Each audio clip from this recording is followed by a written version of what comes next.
Gasper, how you doing? Good. How you guys doing? When we're discussing the lack of alignment between Rafael Devers and the Red Sox, where do you start at this hour? For me, I mean, look, I think it's incumbent upon both sides to take responsibility. I think the easiest thing in the world to do, because it's true, is to sit there and inveigh against Devers, because it's true. I mean, he was selfish, and he should have just played first base.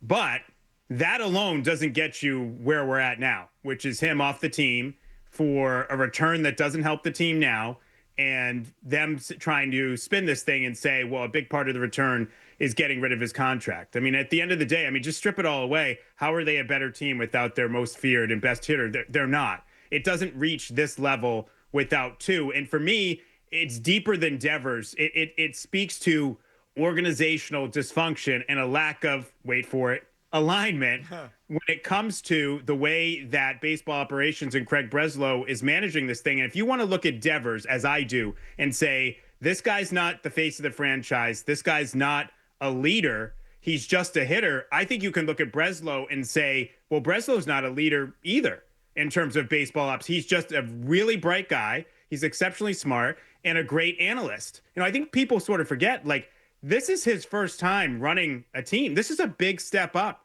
for him from what he was doing in Chicago, from what I understand. And he is sort of the baseball executive version of one of the big three. He has a ton of promise.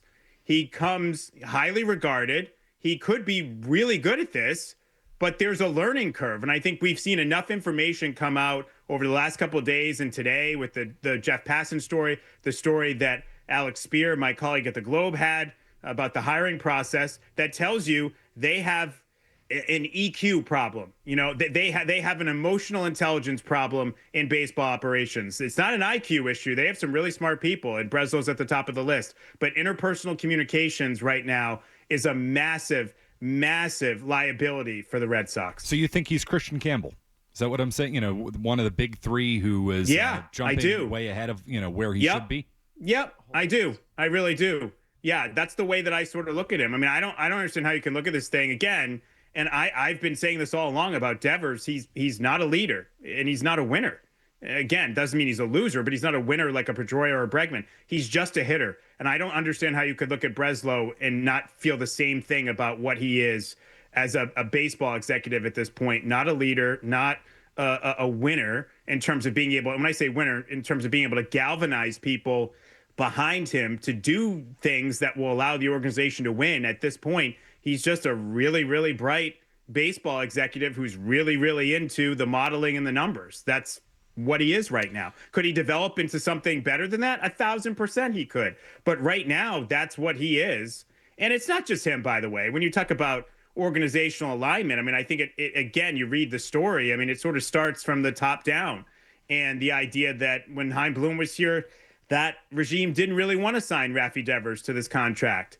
And they just signed him because it was PR and the last guy left. If you're asking Rafi Devers to do something that he doesn't want to do and to take responsibility and accountability, don't the highest reaches of the organization have to do the same thing in terms of get out front of this and take responsibility and accountability, not just for Devers leaving, but for the whole thing, the contract, everything that's taken place? There's no question this is a combination. I mentioned it before, Chris. It's like, I can't believe, it's hard to believe it's blown up to this extent. I mean, this is like an old-fashioned Red Sox nuclear bomb. Oh, yeah.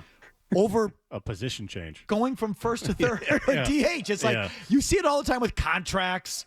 And, you know, like, it's usually 90% of the time it's contract. Or there's something else internally, but have you ever seen beef between player and manager or something reach like that? this level? No.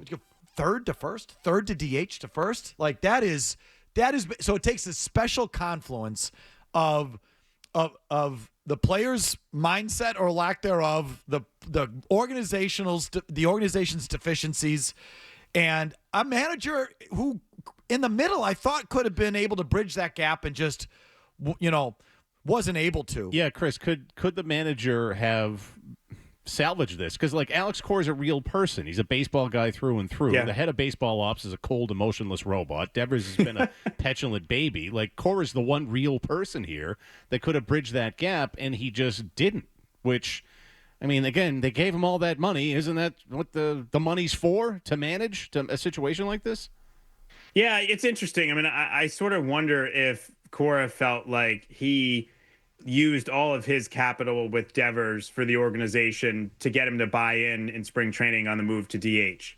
I mean, again, it's interesting reading this passing story in terms of, and also my colleague Peter Abraham with some similar stuff. It's very clear that Rafael Devers felt that he was betrayed by the Red Sox. Right or wrong, it got to a point where he was so recalcitrant and it became so personal for him. And the fact that it got to that point, whether he should have felt that way or not, but I mean, that is a complete and utter breakdown of trust. And the fact that it got to that point, I think, is really troubling. And from Cora's standpoint, maybe he just felt like, I got a lot of stuff going on. Like, this can't be cleanup aisle Alex Cora again for Breslow and the team for me to convince this guy. Like, we're in the season now, and I have a team that's struggling, and I got a lot of things going on. I can't try and clean this up. I've already used all of my capital with this guy. And maybe Cora just got sort of fed up with him too, which would be legitimate. I mean, he would have every reason to sort of feel that way when you look at it overall. But maybe that's, what ended up happening in the end. But when you look at it, it's a bad look, obviously, for everybody when Devers goes to San Francisco and right away says, oh, yeah, I'll play first base. But I mean, that is a real slap in the face to the Red Sox. And that to me tells you just how bad it was and just how deeply he felt the distrust and dislike for the Red Sox and baseball ops when he left. And that's really alarming. Okay. And it says something about the Red Sox earned some of that. How could it be so, like, what happened before this for it to be that bad? I mean, all it was we want you to play a different position, and they communicated it poorly. But, they didn't screw him over on the contract. They didn't, any number. They didn't send private investigators to follow him around like they did with Mo Vaughn. Like, there's some stuff that's happened in the past here that really, all that stuff, the contract stuff with Schilling and it was none of that. It was, so they didn't communicate it properly that they were signing Bregman and you were going to have to change positions. That, as far as I can tell, that's about it. How did it get so bad with Devers over just that? Yeah, it's a good point. And he's probably overly sensitive, overly emotional. But the thing is, when you say it's just that, if you listen to what you said it's just that twice. So it happened twice. So it was the first thing with Bregman, and maybe he was given the impression that Bregman was coming in, but that didn't mean he was moving off third. And then all of a sudden it's like, well, no, you're moving off third, which I ripped him at the time. I mean, I thought Devers should have moved off third. Bregman's a better defensive third baseman than him. Like, just move to DH, like, do it. And so he does that kind of reluctantly, and they tell him to put his glove away, which again, had been out there, but it's also in the passing story with Cora saying, put your glove away. Basically like, hey, you're doing this DH thing, just commit to this, just worry about this. And then Casas gets hurt, and it's like, well, we need you to go to first base. So you can look at it, again, that's fair to criticize Devers. My issue with it, where it gets to this point is, okay, so Devers doesn't want to do it. Like, that sucks. You should be mad. Maybe you trade him in the offseason. Why did they not really consider any other alternatives? Like, they messed around with Christian Campbell there for a little bit. Cora said in Atlanta he was going to start the last game of that series, and then suddenly they pulled the plug on it. Why couldn't you have looked at, I've used the example in Kansas City. Jack Caglione is their Roman Anthony. He was a pitcher and a first baseman at Florida. He was a first baseman in the Kansas City organization up until AAA. Their need was an outfield. So they said, we need you to play the outfield. We need you to try the outfield. The Red Sox need was at first base. Why couldn't they ask Roman Anthony at AAA to just try it? Like, why was Devers the only option? Which to me sort of speaks to a deeper thing when you look at it. It's like they treat Anthony and Campbell and Meyer and these guys like they've accomplished something in the majors and they have to be coddled and cuddled and protected. And then you have a guy who actually has accomplished something and you don't treat him that same way. And I wonder if that kind of penetrated the Rafi Devers bubble. Yeah, Chris, I disagree with that. I think they have screwed with the kids. They've moved Campbell all over the place. Myers, because he has no position, Matt. Well, because there's nowhere he can play. Okay, but they put Roman Anthony in right field when he's not going to be a right fielder at Fenway Park. They did that after not playing right field in Worcester all year long. The Red Sox have screwed with everybody. They're not just screwing with Rafael Devers to screw with Rafael Devers. You know why they wanted him to play first base? Because he's been a third baseman, albeit not a good one, and most third basemen who have played at a major league level can probably play first base, and the Casas thing changed everything. Didn't Posey or someone at that introductory press conference say that almost word for word? I'd have to go back and look. I think he did. I think Posey, one of them at the podium there in San Francisco, said, listen, if you can play third, you can play first. And Devers like, yeah, I'll play first whenever you need. Like all this stuff we were fighting over. Buster Posey. For 2 months, in like 2 minutes, it was all over in San Francisco. Buster Posey played first base in San Francisco, and he wasn't a first baseman. As a catcher, you can do it. As a third baseman, you can do it. Yeah. But apparently, we can't ask poor, precious Rafi. I am here to play wherever they want me to do and give out my best. I mean, at some point, Chris, you have to admit, just say it, he's a turd.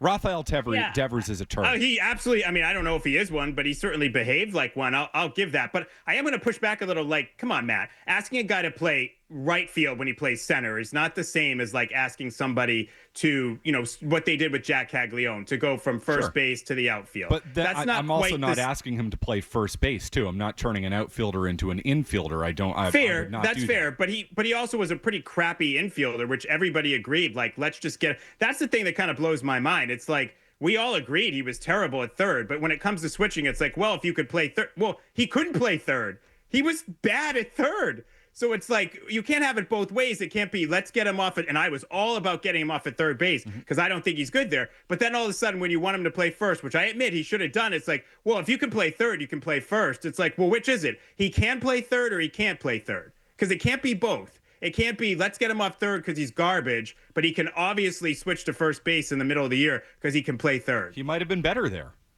I mean, seriously, he might have been an average guy at first base. You don't know. We don't know because he refused to try, and we'll see. That's true. Maybe he'll embarrass himself in San Francisco, and you'll say, "Well, that didn't work out." But you know what? If he had been willing to go and do it, and if they had looked at it for 2 weeks and said, "Man, this kid is not meant to be a first baseman," then you move on and nothing happened, right? But he refused to do it because he was a bad teammate.